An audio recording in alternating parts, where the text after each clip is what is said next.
Come on, everybody. You are on the channel for English for Biology majors, which is brought to you by Tzu University's Susan Ye.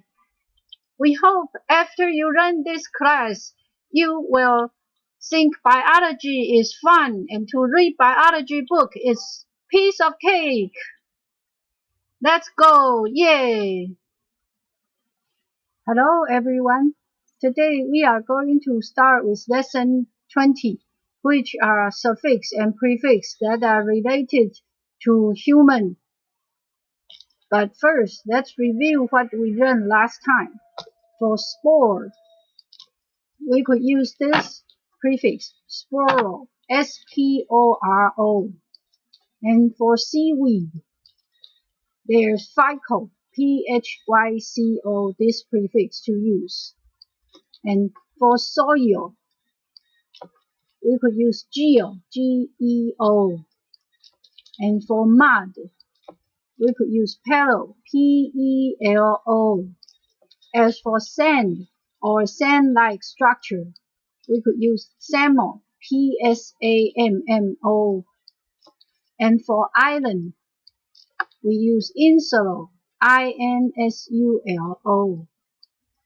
For stone, we could use suffix lis, L-I-T-H, or prefix litho, L-I-T-H-O.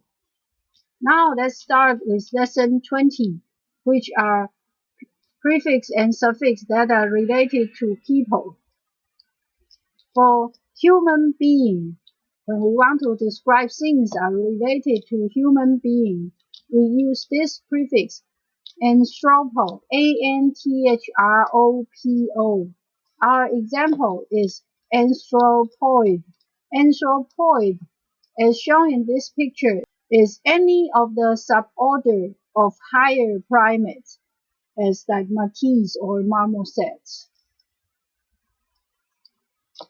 And for male, we can use this prefix, andro, A-N-D-R-O. And our example is androgen. Androgen, also called androgenic hormone or testosterone, is any of natural or synthetic compound, usually a steroid hormone, that stimulates or controls the development and maintenance of male characteristics in vertebrates by binding to androgen receptors. In this picture, it shows the synthesis of androgen. This corner shows the androgens, and then this side is the female hormones. And the male characteristics include the activity of the primary male sex organs and the development of male secondary sex characteristics. And androgens are first discovered in 1936. For female, we have three prefixes to use. Geno, G-Y-N-O, Gene, G-Y-N-E, and G-Y-N-E-C-O. Let's see our example. Our first example is Geno Genesis. Geno Genesis is referring to a condition that offsprings are produced by the same mechanisms as in parthenogenesis, but with the requirement that the egg merely need to be stimulated by the presence of the sperm in order to develop. Like in this picture, the salamanders, they belong to the genus Ambystoma. They are genogenetic animals. So the egg just needs the presence of the sperm to stimulate it. And some of them, they even think Ambystoma, the egg of Ambystoma doesn't need the stimulation of the sperm. And our next example is Genesium. Genesium, as shown in this picture, is the female part of a flower. It also called pistil, P-I-S-T-I-L. And then our third example is gynecology. Gynecology is the medical practice dealing with the health of the female reproductive systems, including vagina, uterus, and the ovaries, and the breast. And this term, gynecology means the science of woman. And in this picture, the doctor, the gynecologist is examining the woman. In the middle century, the doctor is not allowed to see the female's 6 organs, so they have to examine their patient this way. Let's review what we learned. For female or woman, we could use these 3 prefixes: Geno, G-Y-N-O, and G-Y-N-E, and G-Y-N-E-C-O. For child, we could use this prefix, pedo or pedo, P-E-D-O. Our example is pedodontics. Pedodontics, the prefix means child, and then the suffix, P-O-N-T-I-C-S, meaning anything that related to teeth. And so pedodontics is pediatric dentistry. It is a branch of dentistry dealing with children from birth through adolescence, because we need to change to the permanent teeth during this time. And so the dentistry, the pediatric dentistry is different from the adult dentistry. That's why there's this branch, called pedodontics. For new, we could use this prefix, neo, N-E-O. Our example is neonatal.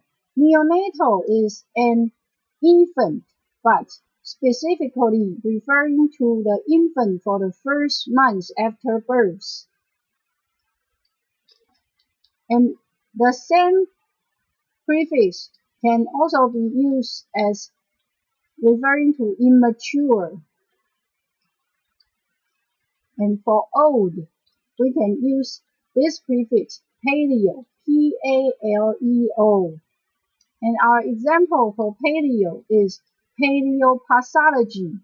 Paleo Pathology is the study of ancient diseases.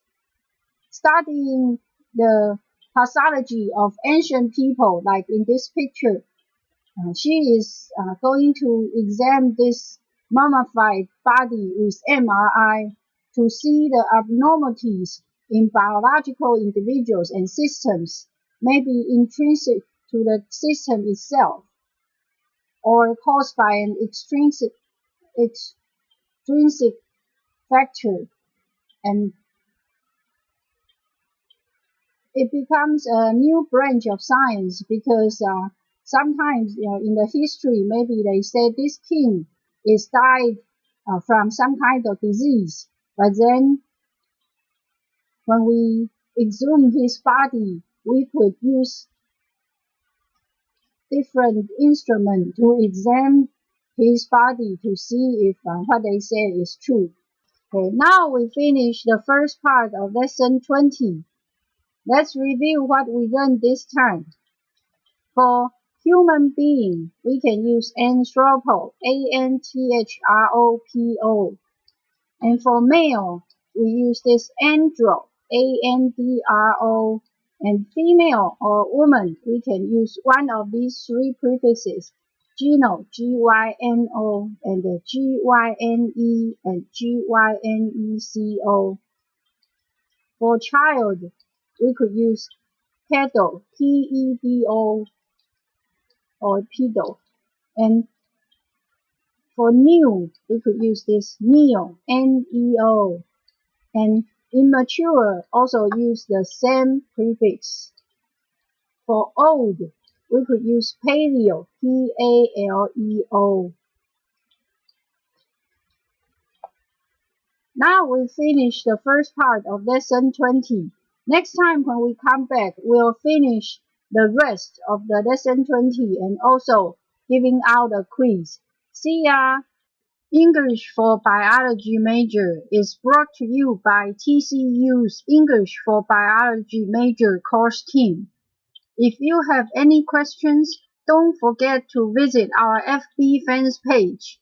The website is here, and you can also scan the QR code to reach to our FB fans page. This course is sponsored by Centers for Faculty Development and Instructional Resources of TCU.